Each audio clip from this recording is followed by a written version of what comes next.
Senior উপদেষ্টা আমাকে বলল বিশ্বব্যাংক যা বলে আপনি শুনে নেন। বিশ্বব্যাংক বিনা দোষে আমার কানমলা দিবে আর আমি এটা শুনবো, এটা কখনো তো হতে পারে না।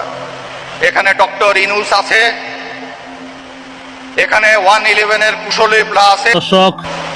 সরকারের মতো সরকার হয়ে গেল, অদ্ভুত কাণ্ড। সরকারের সিনিয়র মন্ত্রী, সিনিয়র উপদেষ্টা এর মধ্যে ইনভলভ হয়ে গেল। আমাকে বলল বিশ্বব্যাংক যা বলে আপনি শুনে নেন। বিশ্বব্যাংক বিনা দোষে আমার কানমলা দিবে আর আমি এটা শুনবো, এটা কখনো তো হতে পারে না। আমি বললাম মাননীয় মন্ত্রী, আমি আইনের ছাত্র, আইনে লেখাপড়া করছি, ভাই আমি তো পারবো না। তো বলে কেন পারবেন না? দেশের স্বার্থে পারবেন।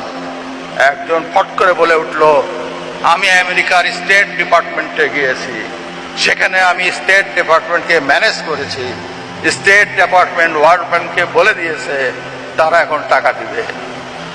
আরেকজন বলল, আমি ওয়ার্ল্ড ব্যাংকের প্রেসিডেন্টের সাথে কথা বলে আসছি, তারা এখন রেডি, তারা টাকা দিবে।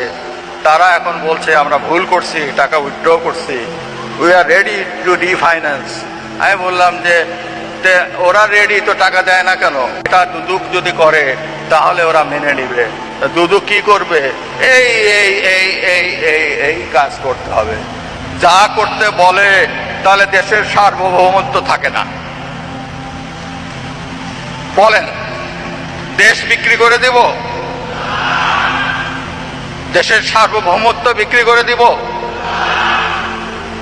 আমি বললাম আমি ক্ষুদ্র মানুষ, আমি এটা বুঝি, আমি এটা জানি এখানে সরকারকে রাজনৈতিকভাবে পরাস্ত করার চেষ্টা করা হচ্ছে, সরকারের অস্তিত্বকে পরাস্ত করার চেষ্টা করা হচ্ছে।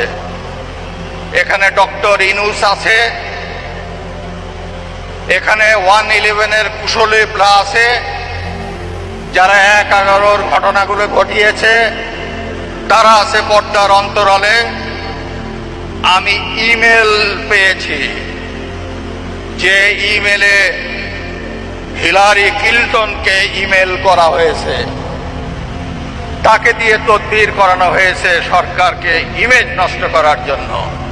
পরিচ্ছন্নভাবে পরিষ্কারভাবে আজ পাবনাবাসীকে বলে দিতে চাই, এই ষড়যন্ত্রের হাত থেকে সরকারকে, বাংলাদেশের ভাবমূর্তিকে রক্ষা করেছি আমি। I will have to do. আমি আজ অথরিটির সঙ্গে বলছি, আমি সেটা করেছি পাবনার সন্তান হিসাবে।